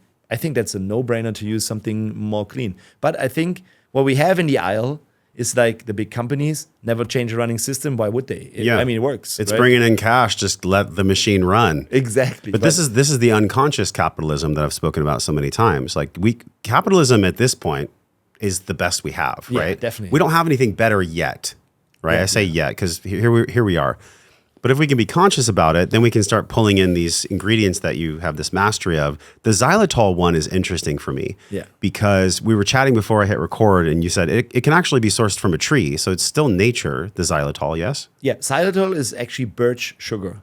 Birch sugar. However, probably because of like everything being optimized in saving money, it's probably a GMO version of something chemical where you can produce everything out of chemicals, right? Yeah. It doesn't need to be a natural one. Probably the birch sugar is just more expensive. So a nuanced discussion would be xylitol, because that's actually something in social media right now. Xylitol is getting a bad rap for no reason when it comes to dental or oral health, because if we use xylitol in microdoses, which is like milligrams in a toothpaste, they're designed to be a Trojan horse for the oral pathogens that are linked to tooth decay, such as Streptococcus mutans. We know that they eat sugar and they will create acid out of it and then like dissolve the tooth enamel a little bit. So if we give them xylitol, they feed on it, but they can't process it, so they die from it. That's a Trojan horse. So use it as a antimicrobial. However, in our bubble, a lot of people are becoming conscious about sugars. So they want to have a paleo bar or a paleo shake or keto version. And all these sugar alcohols, because not being insulinogenic, they're oftentimes misused or overused. Let's say a protein bar could have 15 grams of a xylitol sugar alcohol in it. 15 grams could be a strong antimicrobial in your gut, killing a few of the good bugs. You're ending up having diarrhea. So that is the nuanced discussion that you usually don't see on social media, that it's either good or bad. It's not. It's very good at microdoses. It's not ideal in macrodoses. Stevia also is an amazing antimicrobial. That's why I use it in my supplements, or xylitol. However, in huge doses, it can change your microbiome, because you're basically 90% bugs in your body. You're a symbiont. Right? When I was dealing with chronic sinusitis, I used a xylitol rinse for my sinuses, and it really helped. Yeah. And knock on wood, like I actually can connect it to trauma as well, and my father and a lot of other things. I had chronic sinusitis my whole life. I mean, you name any antibiotic, I've taken it. Me too. Like I had to really repair. I got to really repair. But when I found the xylitol, and actually through help of our mutual friend, Dr. John Lawrence, with his nasal sprays and all his treatments, I just felt so much better. So I'm wondering, like, from a pathway and healing standpoint, what's xylitol really doing both for the sinuses and the mouth? Yeah, so so I would prescribe you the same. If you had sinus issues, we do a natty pot containing half and half xylitol and sea salt. That's basically it. Just rinse it with it. Because again, that's some sort of let's say, too many of the pathogens in your nose could cause issues there. And inflammation. And then you have like blocked sinuses because the tissue is swelling up in there. You just don't get as much air if you want. So if you get something in the sinuses, which is if you go into your nose, they're in here, like above your teeth, in here, like three-dimensional balloons. Yeah, you bring it through your nose into that and rinse it. And then the xylitol, same as in the mouth microbiome, it kills the bugs in there. They just eat it and they explode in layman's term. So that's a good antibacterial, antimicrobial. It's amazing and it's natural. Why not use it? Big fan of John Luron's, actually. Like, for everything he does, like methylene blue, like I have a lot of ideas about it. Yeah. Do you see methylene blue ever being part of oral care? Like, for the mouth? How would that work out? For the mouth, you could just rinse with it. I mean, it's again, methylene blue is a strong antimicrobial. Like, it's really disinfecting. It's a fish tank cleaner, kind of. It's a dye, and you can literally disinfect something with it. Yeah. So I personally love to do methylene blue a lot, mainly for my gut. I'm not a big fan of using it in the mouth, like the trochees for your brain. Okay. Because for me, it's just for me personally. It's for a lot of people, it's amazing. My brain is on fire already, so I don't need to overstimulate it. So I rather have it in the gut. So I will drink it and don't really have it in the mouth, but you could actually use it as a rinse. It's perfect rinse. If you have any sort of dysbiosis, I would encourage you to use a little bit of methylene blue. A lot of our patients or guests use methylene blue mainly as a strong antioxidant to help with the mitochondria and to offset oxidative stress, but also to rebalance the gut a little bit in phases. We usually do that on and off. Like, I personally would, like, let's say, do 1 bottle of methylene blue, 10 milligrams a day until it's empty, then 2 months not, and then again on and off, like, all the time. Because I have so much good experience with it, but I'm drinking it. Right. It seems like what I heard from you, the cycling of the cleaning is good. Because then what's happening when you're not using it is there's a natural formation of the microbiome that's healthy anyways. Yeah, of course. You need your good microbiome. You don't want to kill a lot of things. You usually use it to rebalance it. You could, use it strategically. I don't think it's something you should do all the time. And I feel like anything, nutrition, supplementation, at one point, you should learn how to get intuitive about everything. Yeah. Obviously, I've designed a ton of protocols for people to see the forest for the trees again. Like, even my food design is an umbrella of all the nutrient things. Same for micronutrients, but with the goal being getting your instinct back, like an animal. Yeah. Like, become instinctive. But to become instinctive, you have to first relearn processes. You have to unlearn stuff that you taught and that you're too conscious about, until you get there again. So we have to give you a structure so that you realize in that flow, oh, this is how I need to eat now, with eating obviously the right nutrition. You know what I understand what I mean? Oh yeah. Okay. And the same thing applies to psychedelics and microdosing as well. 100%. We live here in Austin. So I guess you could say Austin, LA, New York, Denver, Colorado. There are like hubs of people that are just all about psychedelics. They're all about microdosing, and they do it every day, doing a big journey every weekend. It's like, this is not what it's designed for. It's like hero dosing it. Yeah, right? In a corollary to what you said about methylene blue, you want to go and cycle it, right? Yeah. You want to have times where you're cleaning it, but also tapping in. Same thing applies to psychedelics. Same thing applies to everything. So I have guests coming in, like you said at the beginning, with a pantry full of supplements, and usually what we literally do, we take it all away. They just bring like a whole nother suitcase that they check on with their supplements in it. And then I know this is completely off, because of course I see an extreme realm of guests. Yeah. It started with like super sick patients, that's from cancer to neurological disease, to now I actually have more people like us coming in, people that are optimizing their health, looking for the next edge. Or let's say high performance athletes, entrepreneurs, they also need a 10 out of 10, but they have seen too many practitioners oftentimes. And like you say, too many cooks spill the too many cooks in the kitchen. That happens. Yeah. And then I'm like, for this phase of overall healing, leave that stuff in the pantry, do what we tell you, only this, because then I can also direct you if something is happening, because I know exactly what you're doing as an architect, and then you learn a lot, and all the stuff won't be bad. Use it later. And then just giving them a strategy on how to time which intervention at what point. So a lot of people come in with this idea. They're in America and have a concierge service that's not existing in Europe yet, but people are having medical concierge services where they're getting the best treatments from all over the place. Yeah. But they're having too many cooks again. And they actually don't know what they're doing right now. So they always want to do too much at the same time. So when they come in, let's say for the oral health optimization week, we obviously start with the right nutrition, let's say 4 weeks in advance. Build them up so that when they come in, they're in supreme healing mode. They take the right nutrients. And we also obviously on site have everything to make that dental procedure seamless so that you don't look like Rocky Balboa. That's why we use the IVs, the hyperbaric, the hypoxia training, the red light beds. That's why we have all these things there to make you heal simpler. But they all want to do an extra detox. But the biggest detoxification is, first of all, getting rid of all that stuff that's in your mouth. If you see a picture, and I will show that on the summit, of stuff that we take out from your mouth, it's like a pile of things. You look like a pirate from the Caribbean back in 1,000 years ago, full of metal, like a Terminator. That is the biggest detox. But what happens oftentimes is, because this part can't be done by another health practitioner, they're doing a lot of heavy metal chelations and detoxifications while they're having the sauce in the mouth. So one thing is remove the sauce first and then heal that thing. And then maybe when they get their teeth 6 months later, then it's time to look into your cell. Oh, do we need a push-catch heavy metal detoxification? Do we need a chelation? But then it's time. So it's a timing thing.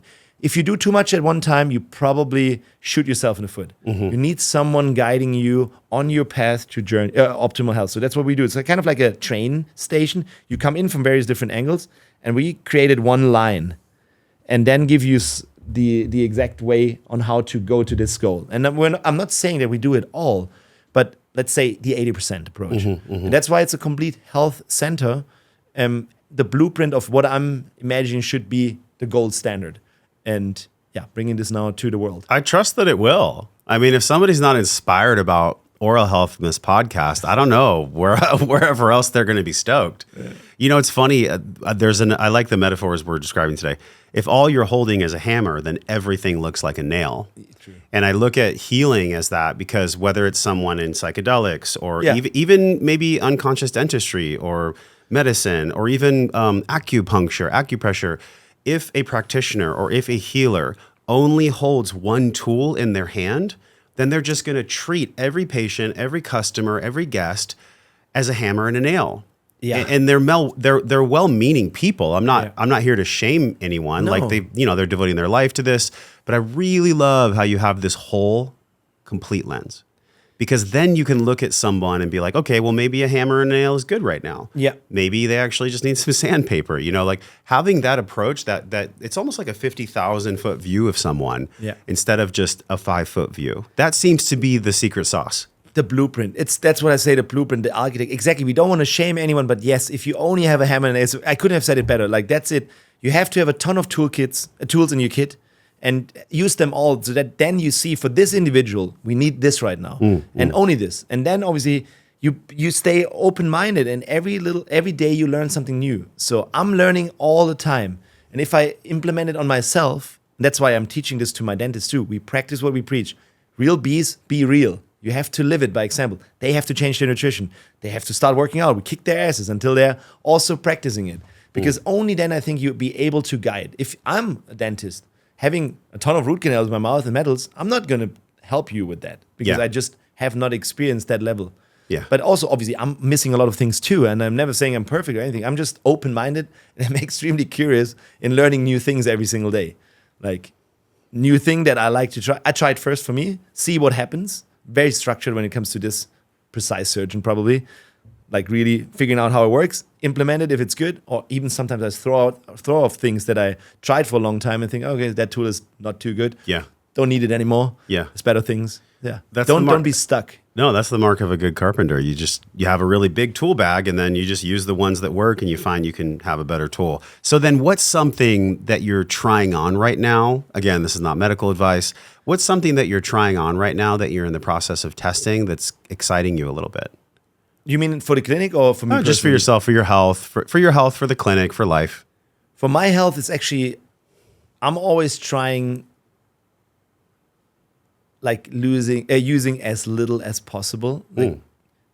Like literally being a little kid, going extremely intuitive, like losing all the things I've learned like too much. Like just literally feel it in the moment. Like learn to be more aware. For example, if I see something like that, I suddenly see that there's a supplement, for example. I know I have to take it now. For example, this way of thinking that you don't have your strict regimens that I obviously need a lot for guests and patients, but not necessarily for me because I've mastered that. And it's all about being intuitive. So I think that's what I'm stoked on. For example, I personally try oftentimes the opposite of what I'm teaching just to see what happens, if that's possible too. Mostly, let's say a heavy metal chelation is usually often at one point necessary for someone who had dental repair because you had that stuff in your body for such a long time. So in order to do that, you usually have to rebuild your guests a lot because the detoxification will break down walls again. You need a lot of nutrients. But what if someone like me who is already like boosted to the extreme needs nothing to do a chelation and does the opposite? So I tried that, for example. So I tried heavy metal chelation without using any supplement at the same time. Is that even possible? If you're in a different state, like if you're loaded, and actually for me, I realized it was an extremely good strategy. It only helped me because it cleaned out, for example, my liver because I just used too many things, like too much supplements. A lot of guests or patients, they check their blood work and they're often having high liver enzymes, and I'm just like, oh, you may be taking too many supplements because your liver, for example, doesn't distinguish between your food, your supplements, the air you're breathing. It's just something it has to transform and get rid of. So oftentimes you have high liver enzymes because you're taking too much supplements for the high liver enzymes. You understand? Sure. So this is all the balance and stuff that I do. But I also love to because I'm teaching so much. My main thing is actually teaching. So if I do surgeries, I usually have another dentist from all over the world with me learning all this, or someone that comes to get trained. So it's usually teaching. So when you teach a lot, you get a completely new perspective on everything. Of course. Completely different. When you're a master teacher, you're a master learner. Yeah, exactly. You learn different. And it's so amazing. incredible. Yeah, it's literally, and sometimes I tell it to when I give courses or on stage, when I'm on stage, I try to be just the vessel and I download.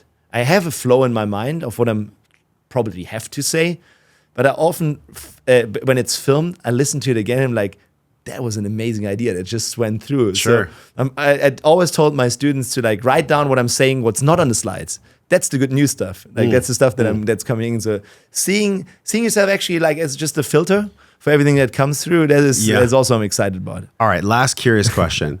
The nicotine pouches, I use them. I've used them for maybe a couple of years. Are there any adverse effects of using nicotine pouches for the mouth?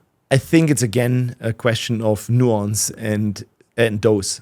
So I feel like funny enough, I bought the nicotine pouch when we met last time. Max Lugerwehr gave me a package of these pouches. I never had that before. And for me personally, it feels amazing if I have that. Oh, yeah. But I only do that very strategically. I still have the first pouch back. So there's like 20 in it. So within a year, I only did 20. Oh. But I can imagine, because it's a great feeling, that some people would get addicted to it. And if you get addicted to it, I'm not sure what's really in it. I'm quite sure it's a little bit acidic. There's some chemicals in it. Right. It probably won't be ideal if you do that 5 times a day. But if you use that like strategically once or twice a week, I don't think it's a problem. Okay. I don't think anything is a problem, to be fair. I feel like as soon as you make it a problem, it's a problem. What do you mean as soon as you make it a problem? If you focus on something, it's going to be more a problem than it actually is. You know the placebo and nocebo effect? Sure. That's clearly science. In other words, if you worry about something potentially being bad, it could turn bad. No, it actually is bad then. Like the placebo is, that is medical science. It is the worst. Like if the media tells you about something bad happening and you're in fear state is the worst. So you would need a placebo to get you out of fear state.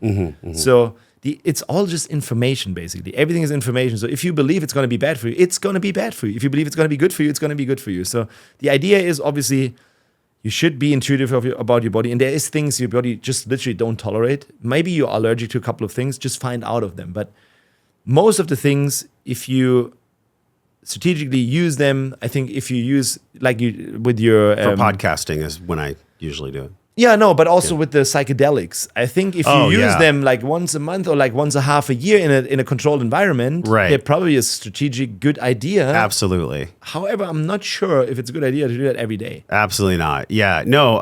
You see what I mean? Yeah, right? who said this? Bob Proctor was talking about if you have family members that you can tell are really bothersome, just don't go as often and don't stay as long. Exactly. And it's the same thing with any kind of external brace, whether it be nicotine or alcohol. I don't think alcohol is inherently evil. I think, like, I don't drink personally at all. Never did? I drank probably a lifetime worth up until I was in my 30s. Me too. Yeah, and now I'm just like, I'm good. Alcohol, I can go the rest of my life without one drop of alcohol and feel amazing. I'm the same because I drank for 3 lifetimes when I was a kid. So I'm okay with that too. But again, I think it's, if you make